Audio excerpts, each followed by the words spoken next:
အိမ်အောင်တစ်ခုခိုင်ခန့်ဖို့ရန်အတွက်သင်ရှောက်ရမယ့်အရာရှိတယ်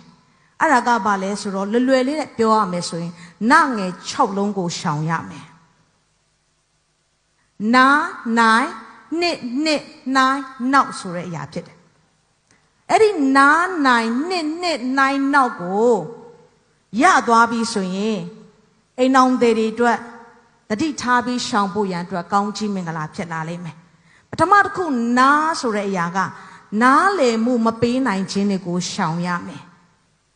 အိမ်အောင်တစ်ခုကိုတီထောင်တဲ့အခါမှာငါမှန်တယ်ငါလုပ်တာဟုတ်တယ်ငါပြောတာပဲဖြစ်ရမယ်ငါသဘောငါစိတ်ဆိုတဲ့အရာနဲ့ဖြစ်လာပြီဆိုရင်အပေးယူမတည့်တော့ဘူးဆိုရင်အဲ့ဒီအိမ်အောင်ကပြိုကွဲဖို့အရန်လွယ်တယ်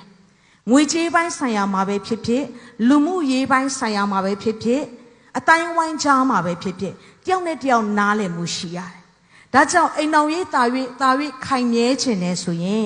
တယောက်နဲ့တယောက်နားလည်မှုပေးထပ်ဖို့ရန်အတွက်အဖက်ဖက်မှာလိုအပ်ပါတယ်နားပြီးတဲ့အခါမှာနိုင်အနိုင်ထက်ပြုတ်ခြင်းတွေကိုရှောင်ရပါမယ်တချို့သောသူတွေကအရက်သေးစာတောက်စားတဲ့အခါမှာသွေးဆိုးတယ်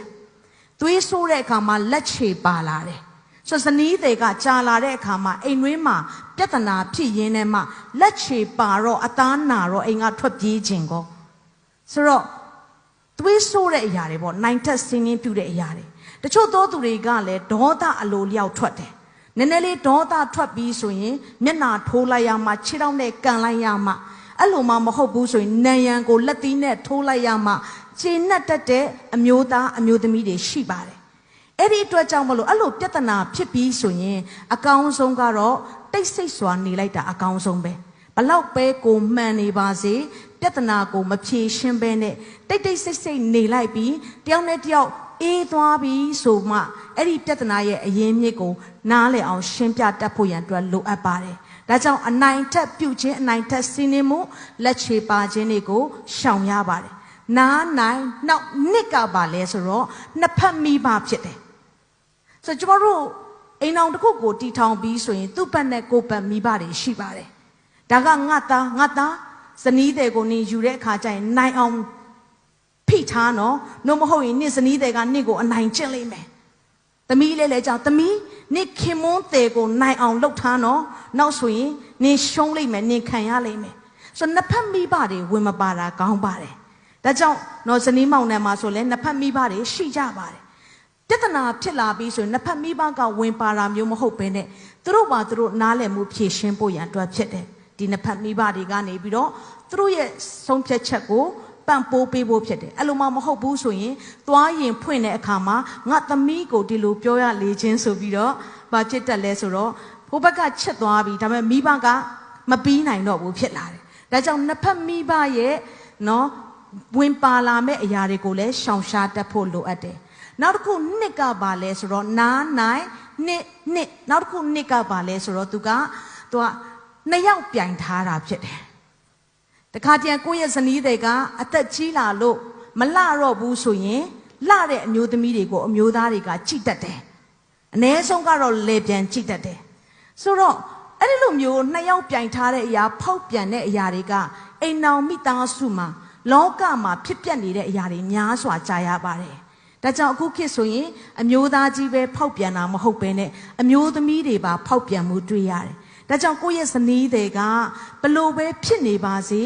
ဖောက်ပြန်ခြင်းကိုမလုပ်ဘဲနဲ့ယုံကြည်သူသည်သူကစာချုပ် contract ပေါ်မှာလုပ်တာမဟုတ်ဘဲနဲ့ covenant ဒီဟုသောပဋိညာဉ်အပေါ်မှာဖြစ်တဲ့အတွက်ကြောင့်မလို့တသက်တာလုံးတက်တန်းကုန်သွားတယ်ဆိုတာမရှိဘူးထာဝရခိုင်မြဲဖို့ရန်အတွက်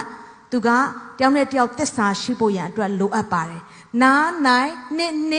နိုင်ကပါလဲဆိုတော့ကိုယ့်ရဲ့ဇနီးခင်မုန်းတဲ့ကိုသူတစ်ပါးနဲ့နှိုင်းရှင်တာဖြစ်တယ်နှိုင်းရှင်မှုကိုမလုပ်ပါနဲ့ခင်မုန်းတဲ့ကိုတခြားအမျိုးသားနဲ့နှိုင်းရှင်နေဆိုရင်ကြာလာရင်အဲ့ဒီခင်မုန်းတဲ့ကအရေးအချင်းတစ်ဖြည်းဖြည်းကြာလာလိမ့်မယ်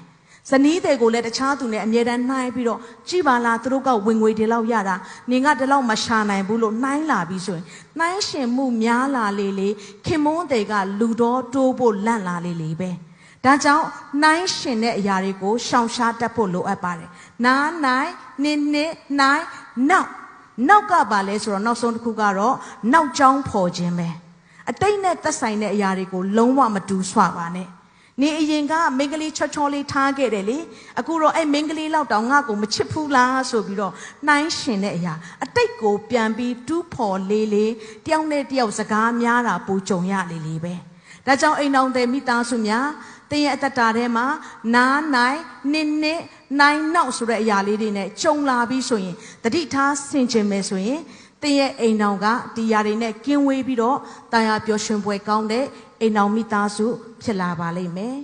အရောက်တိုင်းပေါ်ဖခင်ကောင်းကြီးရှိပါစေ